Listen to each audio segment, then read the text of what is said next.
So I got the boat midsection above it right here, and I'm fixing to add it back together today. So here's the fuel hose.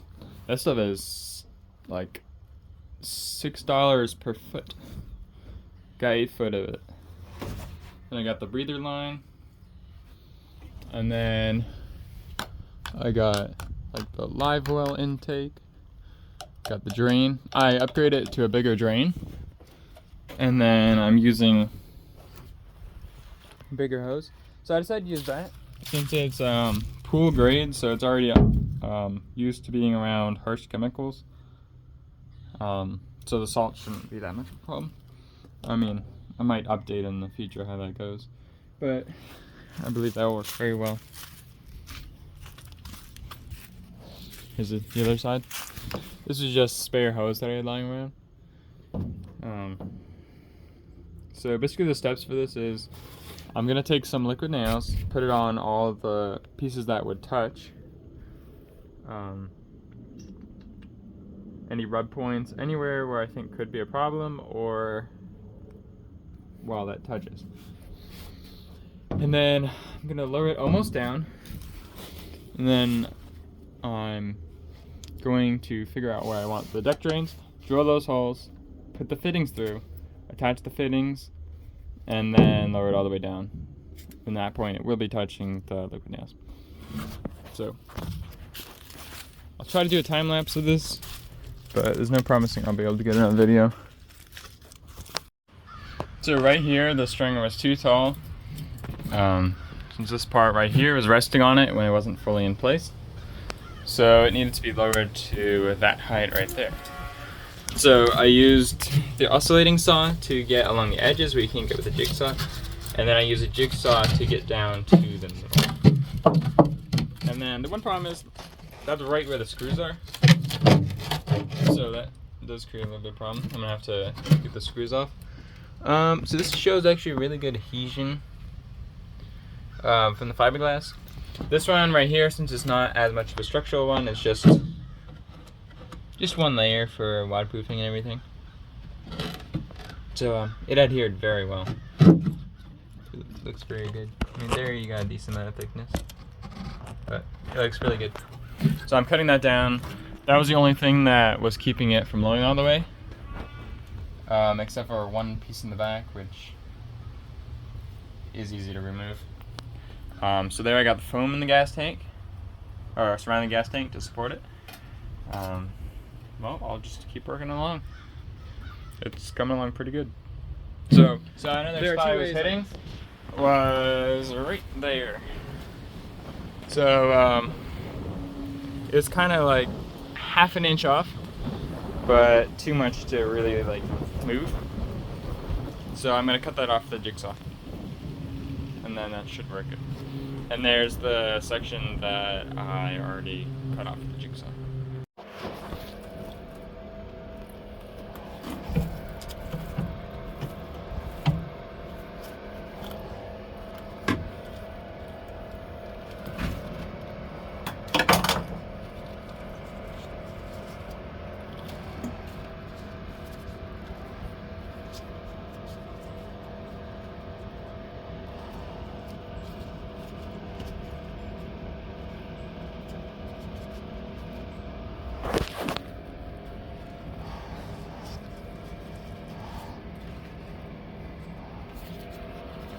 So I'm gonna cut down the shape.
So,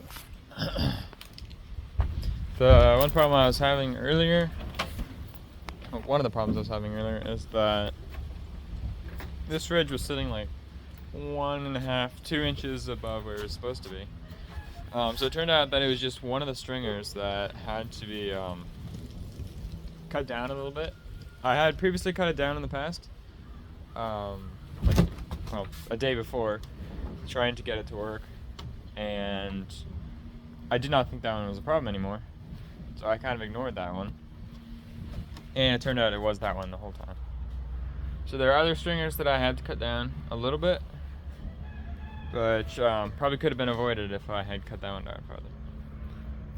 So there's damage right here, which I'll have to fix. So probably grind it down, use fiberglass to go over it, and then use some filler and gel coat it sometime. So I've been thinking, where would I put a live well?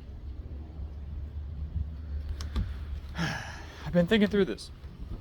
So, some boats, like the Grady White 22s with the offshore bracket, they usually have the big area right here, takes over the whole back and has like a live well and stuff. Or storage, I'm not actually sure what they put in it, but I know there's an area right there. But I don't know, my brother's been saying, why don't you put them in the ice boxes? The problem about the ice boxes is if I did it in there, imagine trying to catch that fish. Though, if I could keep larger fish alive, I don't know, does it work? Can you keep 2 foot long fish alive in a live well? 3 foot alive, 3 foot long, maybe. I was looking at this one. I mean, apart from sealing the top, that's actually a good sized area for a live well, because that could hold all the bait that I would need, and then that one could be used as a cooler for keeping all the fish. So another thing I've heard before is having large live wells, because if you want to go wakeboarding or something, then you got a whole bunch of ballast tanks, basically. So that's another thing to look into. So the stringer was placed farther back this time because of how the lengthwise stringers turned out. I had to do that. But this did create a small problem. So this does not line up, because the side of this is hitting the stringer, so it won't move any farther over. This is an easy fix, but I mean, it takes time. So the plan is, wow, why do I have 2-minute max recording length? It doesn't make any sense. But so the plan is to cut along here, grind it down, refiberglass over that edge a little bit,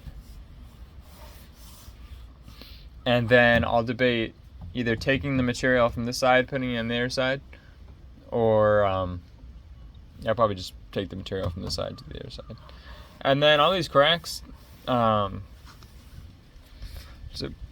I'll have to color match it, but if the gel coat that I have is the same color, then I'll grind away at any of these cracks and then fill that in and then re-sand it.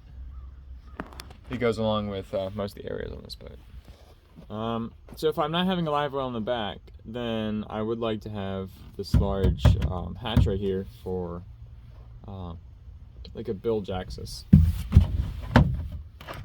So these are really cool.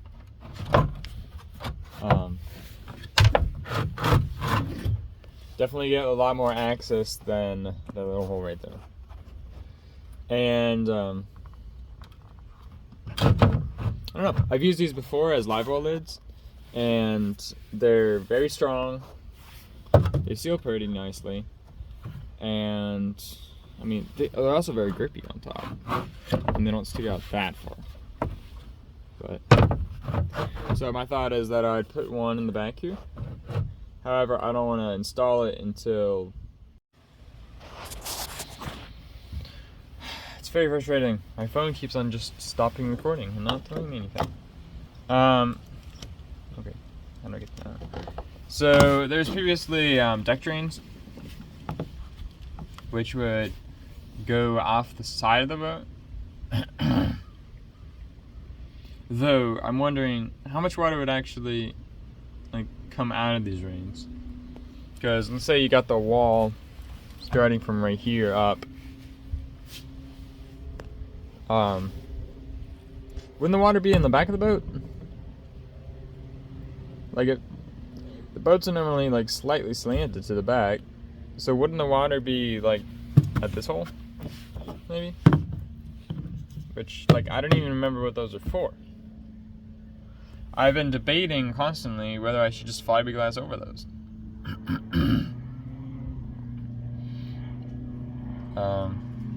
Yeah, I really don't know. We got this I just added right now, just to see if it would work.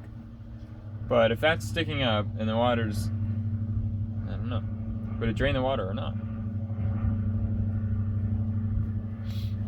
Okay. So another thing is, I mean, they're not completely touching in the back. So I could probably try to screw them on while having the boat slightly raised a little bit. The top section is slightly raised. See if I can get that to be flush with the back.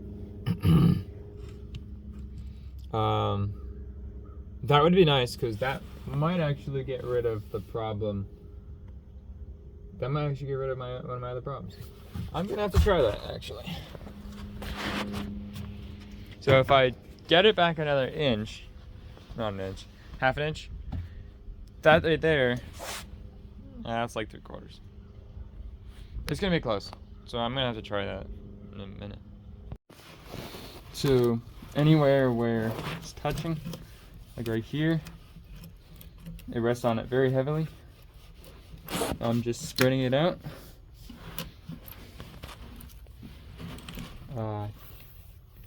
Don't think it rested on that one.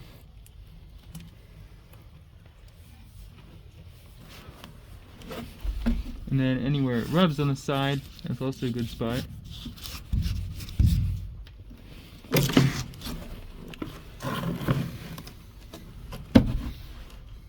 Doesn't touch right there.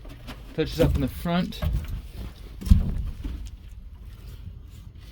See, it's a lot easier to just use your hands to this thing.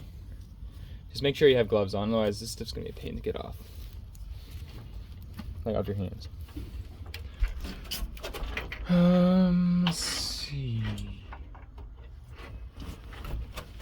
I'm gonna hit into that one a little bit. Trying to remember any other places that it touched. It touched right here on the side.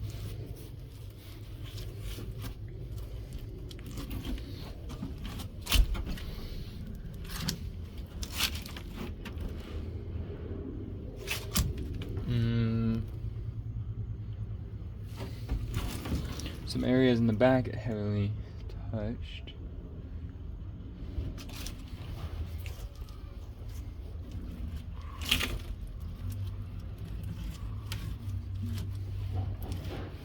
Don't remember if it touched along here, but can't go wrong. So, ow.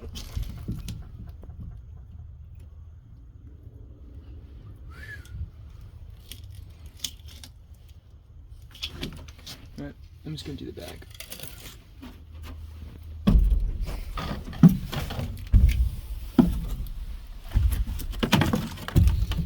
I don't know why I'm recording this.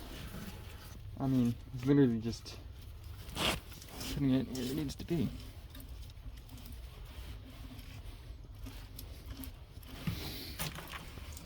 Make sure you don't get it on your legs when you're walking.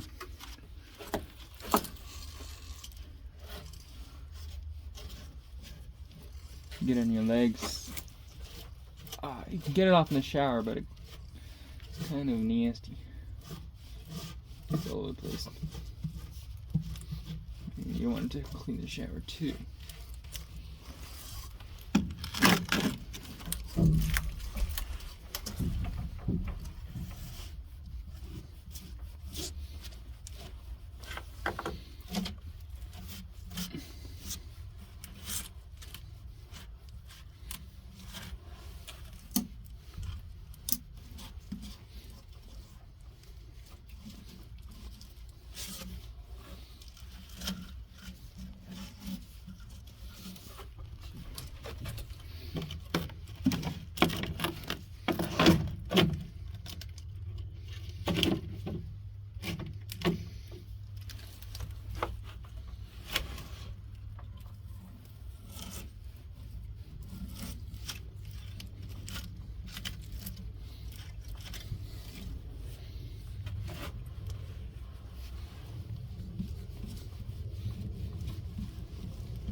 Today is the day where I finally get to start putting this back together. The top part to the bottom two sections, that is. So yeah, a little bit strange. Usually you wouldn't put one on top of the other. However, I couldn't get the chain hoist all the way up into the tree like I wanted. So I had to winch up to that first nut, then once I was able to reach it, I could use the second one. But the plan is to back it up until it's basically hitting right here.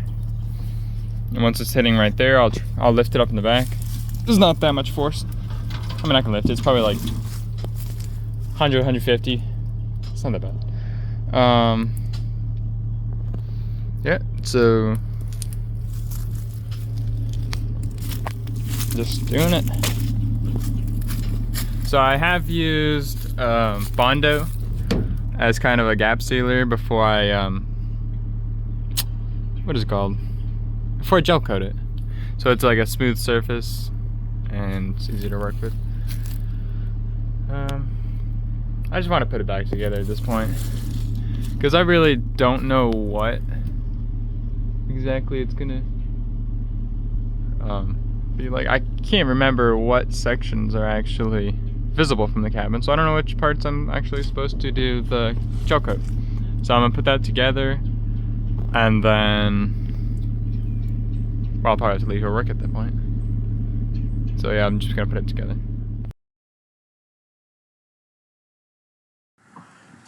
Basically what I did is I used a chain hoist to lift it up, and then I would back up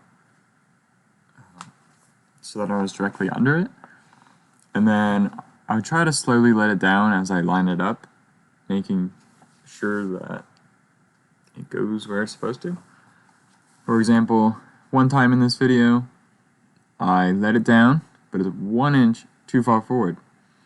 So I had to completely lift it back up and move it along. Sometimes the sides don't like to directly line up, so you had to take like a 1x4 piece of plywood and just like pry it onto the side, and that worked.